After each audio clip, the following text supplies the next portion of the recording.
And we are live. Welcome back to my studio, or the part of it that you can see right now. I have taken the preemptive action of letting the cats roam around so that hopefully for this stream they will not be yowling, asking why they have to not be on camera. So if you hear any cat noises, it's because there are cats somewhere under my skirt trying to escape. So hello Tabitha on Instagram, and hello to all of you on both Instagram and Facebook. I have two cameras set up here so that both groups of people who follow my work can see what's going on.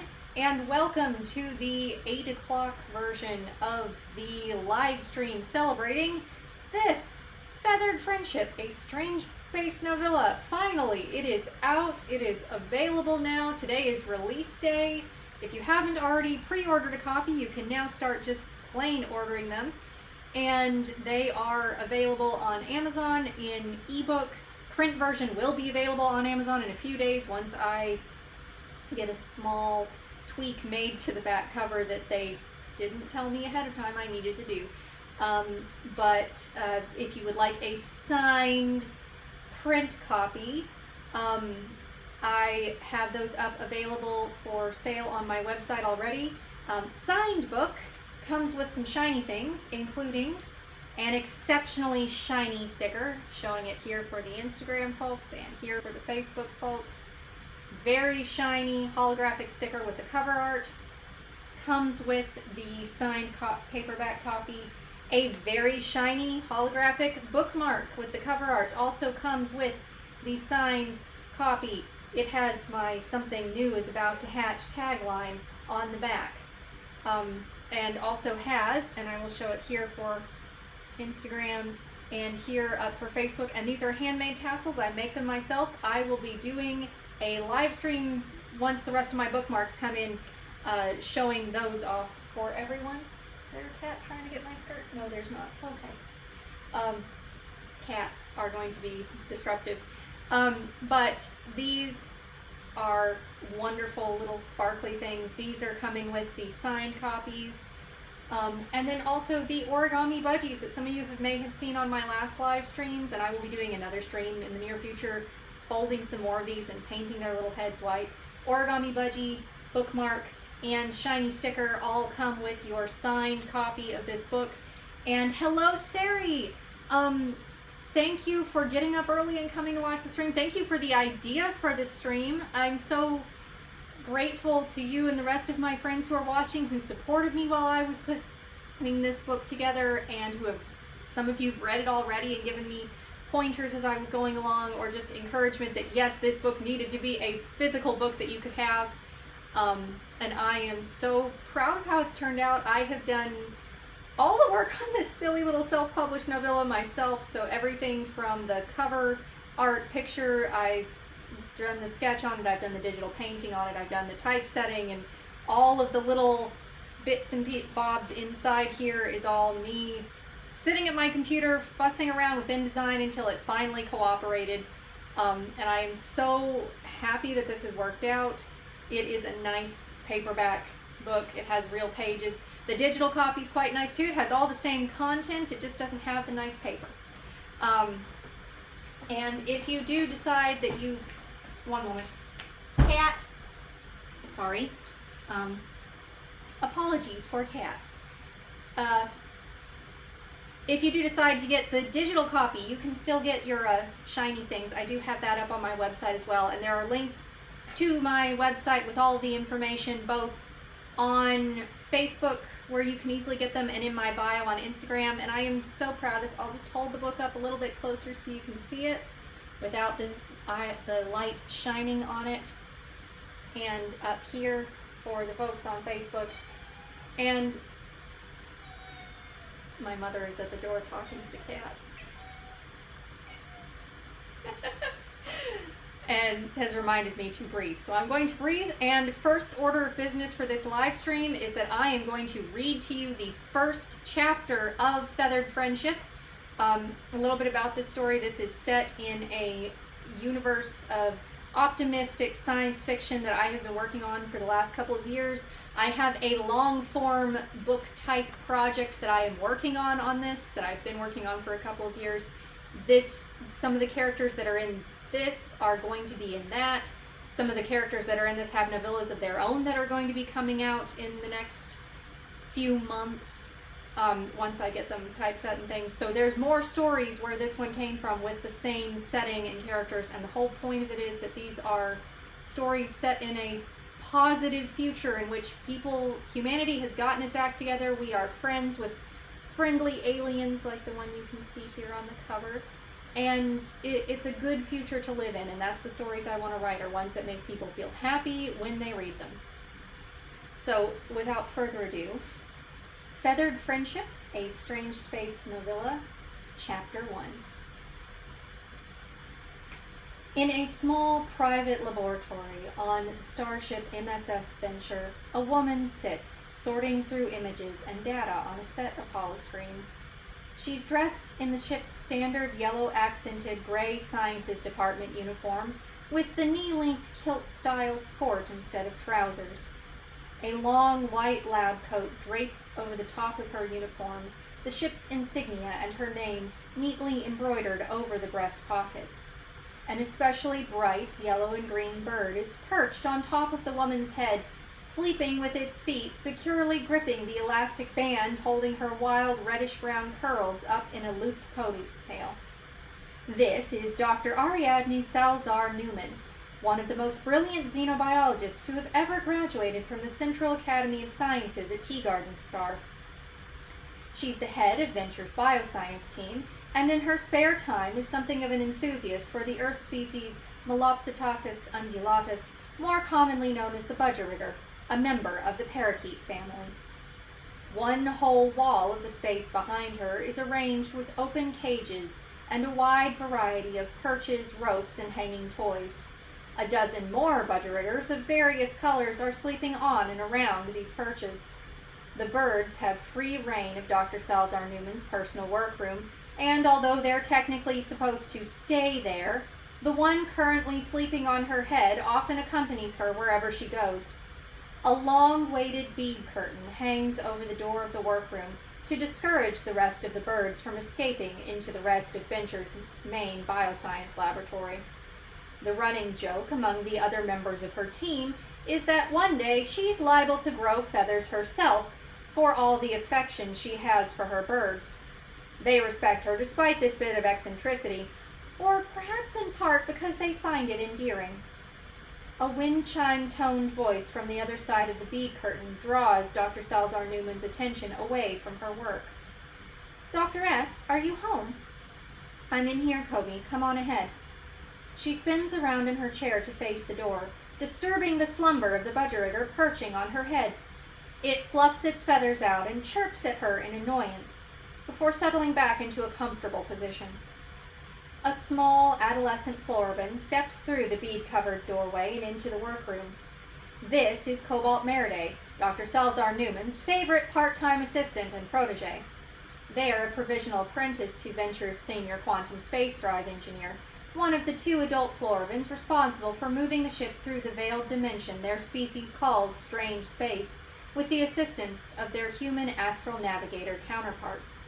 A form of transit which allows humanity's starships to travel over greater distances than the laws of physics would allow in a reasonable amount of time, but is not without its dangers.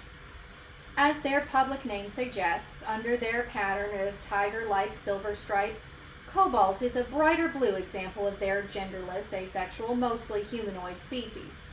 The hair around their cat-like ears and the rest of their head is a mess of silver cowlicks, having once been cut much shorter and now being in the process of growing out.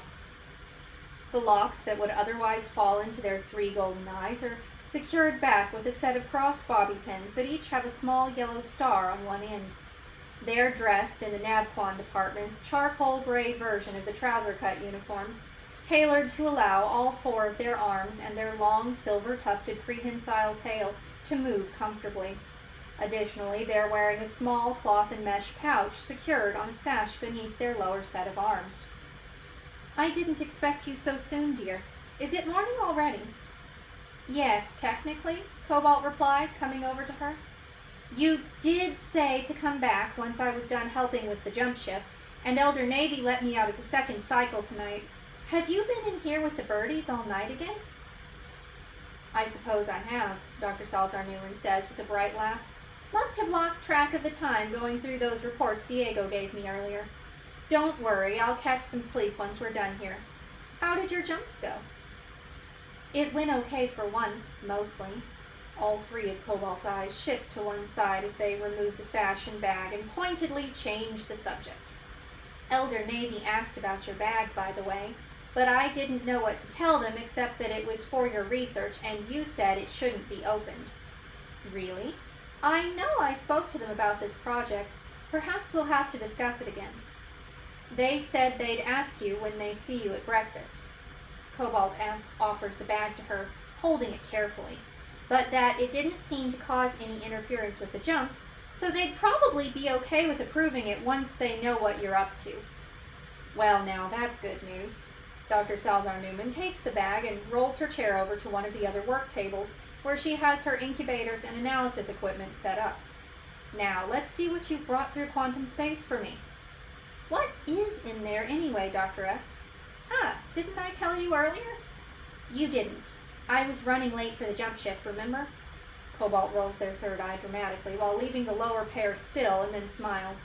You just handed it off and said to keep it with me tonight. Now, what is it? Small treasures, dear. I chose to have Judith's clutch for this experiment. Eggs? All three of the young Florvin's golden eyes widen as they look between Dr. Salazar Newman's excited face and the collection of small birds perched around the room. You really had me carrying eggs through the Strange? I was sure I told you. Dr. Salazar Newman clucks her tongue thoughtfully, then brightens again. But yes, dear, of course. How else could I test for the effects? I love Navy to bits, but you know as well as I do that they were hardly going to let me send a whole bird in with you. Of course they wouldn't. It's too dangerous. But an egg is a bird too, Dr. S. Not yet, Kobe. Just the possibility of a bird. If there's one thing I've learned hanging around Navy all these years, it's that quantum space likes possibilities. Now, let's see what we have here. Dr. Salazar Newman carefully opens the layers of mesh padding and removes a small white egg, setting it into a testing apparatus. Cobalt watches over her shoulder with interest as the equipment scans the egg and shines a light behind it, illuminating the fine red tracing of veins over the yellow mass within and projecting an enhanced image of all of this on the display screen in front of them. Dr. Salazar Newman looks back to them with a broad, excited grin. There we are, Kobe. See? One healthy and viable embryo, although we'll have to wait a few more weeks to see how it hatches and if exposure to quantum space has affected it at all. I had a feeling the shell would be enough to protect it. I'm glad the embryo wasn't harmed, says Cobalt, a concerned tone still coloring their voice. The tuft at the end of their tail twitches softly. That bag of yours would hardly keep the miasmas from getting in. That was the idea behind the mesh design, Kobe, and that it let them all out again when you and Navy brought us back into normal space. Zoe would never forgive me if I went and exposed myself by accident again, you know? Elder Navy wouldn't have been happy either, Dr. S. They wouldn't have let me bring this to you if they thought that it could hurt you. Both of them worry too much about me, I'd say. Dr. Salazar Newman chuckles. Now, Kobe, don't you start worrying too. I can hear that tone of Navy's in your voice already. Yes, ma'am. I'll try not to. Cobalt, though, has ample reason to be concerned. Direct contact with quantum space is incredibly harmful to humans. Exposure is known to cause blindness, insanity, and even death in a matter of minutes, depending on the circumstances. This is why Florvin has to be in the sealed quantum space drive bay to run the nightly transit cycles while the rest of the ship serves as a safe bubble of normal space. Their species is halfway native to the veiled dimension and immune to its effects. In the course of her career thus far, Dr. Salazar Newman has been briefly exposed to various amounts of quantum space miasmas, no fewer than 8 times. Her team often attributes her more pronounced eccentricities to this, but as Venture's primary NavQuan team can attest, She was mostly the same, even before her first significant near-death experience. What is this experiment anyway? Cobalt asked, tilting their heads slightly to one side. I thought you said you wanted me to help you with research on training birds to serve on starships. I am researching that, dear. And what better way for a bird to help than to detect miasma leaks in the case of an emergency? From the look on their face, Cobalt is utterly flabbergasted by this thought. Now, says Dr. Salzar Newman, setting the egg into a waiting incubator, we'll see how one egg does with just the initial half-jump cycle's worth of exposure. She takes a second egg out of the pouch to examine it the same way she had the first. The other one will keep riding with you every time you go jumping until it's ready to hatch. You really might want to make sure Elder Navy's okay with that. Oh, naturally. But they did agree to let you assist me carry the bag, and this experiment is paramount to my research, you see? These two are my proof of concept eggs. I need to know whether exposure can affect the embryos at all to start, and what happens with the prolonged series of regular exposures. You're looking for a specific effect, then? Ideally. It is documented that humans who survive longer exposures retain a minor sense of which side of the veil their ship is on, after all, and in rare cases are even able to identify the presence of miasmas almost as well as a Floriban can. Like you do sometimes, then? Precisely. My theory is that a bird could acquire the same ability and be able to patrol the ship with a handler and point out potential miasma leaks and prevent accidents. Cobalt hesitates for a long moment before nodding slowly. If you say so, Dr. S., but it might not be good for the birdies. That's why we're starting out with just these two eggs. If it doesn't work out with them, I'll probably scratch the whole idea and sort out another way to do this. She looks over to Cobalt from the readouts on the egg. Now, which one do you want for your jumping buddy? You want me to pick? You might as well, Kobe. You're the one who's going to carry the egg for me. Dr. Salzar Newman puts the second egg into its incubator and then reaches out a hand and briefly ruffles the young Floriban's mess of silver hair. Cobalt allows the contact, although their ears twitch with a momentary irritation. Floribans in general are known to be a semi-eusocial and quite tactile, affectionate species. For a number of reasons that they would never openly discuss, Dr. Salzar Newman is currently the only person in the galaxy whom Cobalt ever allows to touch them, even casually. She's the only person thus far, also, whom they've come to trust with the full truth of those reasons. Cobalt becomes very quiet, staring intently at each egg, with all three of their golden eyes for some time, before gesturing at the second one that was taken out of the bag. This one, maybe? It doesn't make much difference, but I like this one. Any particular reason? Cobalt shrugs. Not really. Fair enough. Dr. Salzar Newman laughs and stands up from her chair. Come on, then. Help me close this place down for the night so we can both get a bit of rest. The bird sitting on her head is bothered enough by the abrupt movement now to make a few unhappy chirps and then fly over to the collection of colorful branches where the rest of the flock is sleeping to find a less active place to perch for the night. It might often accompany her around the ship, but it always sleeps in the bird room. Elder Navy said to make sure you'd not forgotten to eat dinner if I found you here instead of in your quarters, says Cobalt, busying himself with tidying one of the cluttered workbenches. You know, Kobe, I can't remember if I did. Dr. Salzar Newman shuts down the hall screen she'd been staring at before they came in and rests a hand behind her ear in a brief, thoughtful gesture. We'll just have to drop by the mess to sort out snacks or something on our way. That sounds good to me. As the two of them leave and Dr. Salzar Newman taps the keypad beside the door to turn off the lights, the two eggs sit silently in their incubators, warm and unaware that they've been chosen for a different destiny altogether from the rest of the clutch they started in. And that is the end of Chapter 1. If you want to know what happens to Cobalt and those eggs and Dr. Salzar Newman and the rest of their family, you will have to read the rest of the book for yourself. Like I said, it is available in ebook format if you like ebooks. It is available in print format if you like print books. And it is one of my favorite stories that I've ever written. That's why this is the first one from this little universe that I am presenting to the world, because this is the one that was just dear to my heart and was the perfect one for introducing this world to you. And now I'm going to set down the book, and if anyone I'm going to check the comments and see if anyone has questions for me. I am open for questions and answers right now. And yes, print books for the win indeed, Sari. I love the physical books, and these are all print on demand books. So when you get a copy ordered through Amazon, once they're live up on there, they will be printed for you. And the ones that get signed for me, it takes a little bit longer to get to because they have to get to me first for signing. All right, I'm going to check Facebook questions first. Hello, Mother. Yes, thank you for the happy birthday wishes. I am 31 today, and I have accomplished something with my life. I have written a book and put it together. And let's see, from Facebook, Sari, yes, I have thought of doing an audiobook. My mother has been campaigning for me to do an audiobook of this and of quite a few of my other stories.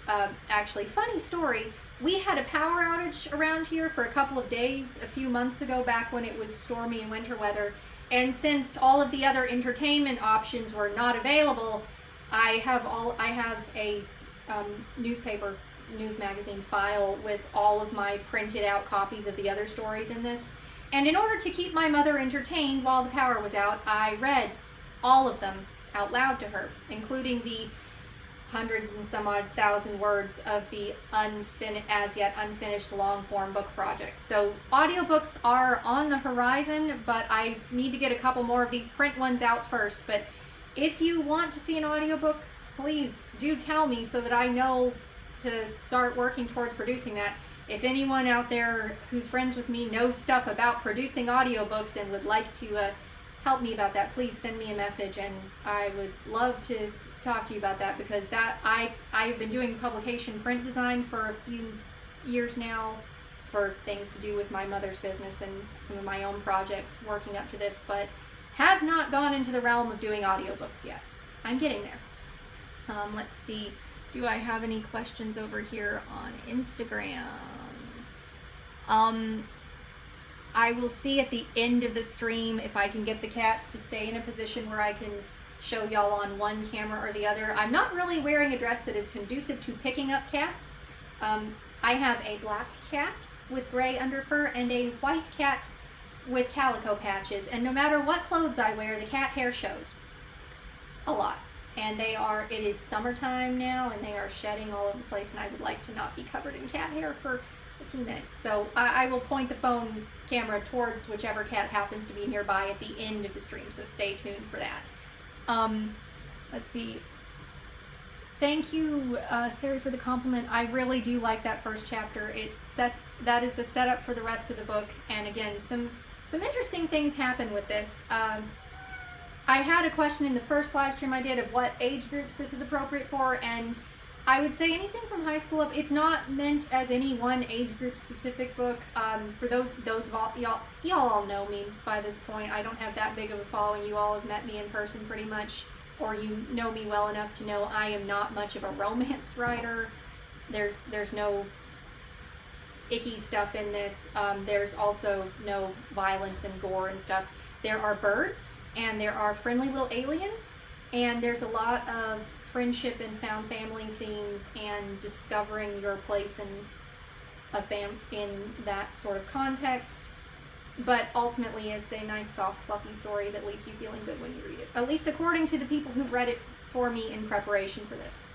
How long did it take me to write this book? Believe it or not, I think the first draft of this I wrote over a period of a couple of weeks, about a year and a half ago. The actual setting and everything has taken me about 2 years with all the different projects I'm doing in it, because I started writing this long form thing, and then my various secondary characters, in order for me to understand what was going on with the main story, I had to start writing short stories and novellas to find out what was going on with them. And Bernadette and Kobe got the first dibs on whose story got to come out, but several of the other stories I have coming in the near future are other characters that connect to that. Some of them make cameos in this, hint hint, but I am very excited for where it's going. But putting the book together in this format took me, I started actually doing my final edits and typesetting it back in September, and then I broke my arm, and that set me back a few months, and then my computer ate the first version of the typeset file and the first colored version of the cover art, and that set me back a bit, but it's out now, and I am so thrilled that it's out. And thank you for the compliment on the outfit and the setup and the lights. Why did I decide on a bird? Funny story that Bernadette is the oldest character from this setting. I had made this character who is a bird, who you will meet if you read forward into the story, years ago for something else. And I promised this character that I had made that if I ever got around to writing a sci-fi story, I would find a place to put her in it. And, well, I started writing a sci-fi story, and lo and behold, the bird showed up. And lo and behold, it's the bird's backstory, or the bird's origin story, that is the first thing. And why did I decide on a budgie? I've always had cats. I could never actually have a pet bird, but I've always liked budgies. As soon as the zoo where I live opens up their budgie house in a few days, I will definitely be going down there to take pictures with them, because I like small birds. Anybody who knew me when I was in university at Farnham knows I like small birds. I need to write a story about quail at some point in time just to tease my old classmates. But I like birds, they make me happy. Granted, I've never had one that I had to take care of, but yes, Sarah, you remember my birds. You have one of my birds somewhere, I think. When I get my glass set up, I am going to be making small glass birds in the near future. Looking forward to that. But it's just, birds are something I enjoy, and you can't see it from this angle, but outside my studio is a yard full of trees, and we have bird feeders set up and a hummingbird feeder set up. So when I'm working, there are birds outside. We have robins that have a nest. They're very cute. I've been moving irises around the yard, and the robins have been following me to inspect for worms. They've been finding them. So it's just, I do like birds, and in this particular setting, a bird was necessary. And again, you'll find out more about the bird, because the bird is only a possibility in that first chapter, but read the book, you will find out more about the bird. Let me see what other questions we've got here. Yes, I am that person. I go on walks, and I'm looking at all the different things and pointing out to my friends, oh, I see a bird. There it is up in the tree. It is this kind of bird or that. But I've always liked wildlife and things, and my little aliens are the sort that have some interesting characteristics from that. Does anyone else have questions for me who might be watching on Instagram or on Facebook about the book, about any of my other projects? I do have other things coming up relatively close in the future. I am going to be doing some more live streams of making things soon, including making more of these and making the tassels that go on the shiny bookmarks, which is going to be fun. How heavy is it? I weighed the book for international sending. Sari, I will let you know. I have to calculate that, but it is, with the shiny stuff with it, the book, it weighs about 8 ounces. I cannot for the life of me remember what that is in metric right now, but I will get back to you specifically on international shipping and things. But I am inside the US, I'm sending them flat rate padded envelope, and that's not that bad actually. So, but yeah, do get back to me in a message about that, Sari, because I know I will be figuring that out soon, most likely. Let's see. And again, I can't, the way I've got my streams set up, I can't really see how many people are on. I just see the questions. What are my other upcoming projects? Well, there are 2 more of my novellas that I am working on now that this one is out. I am going to be setting those up in book form.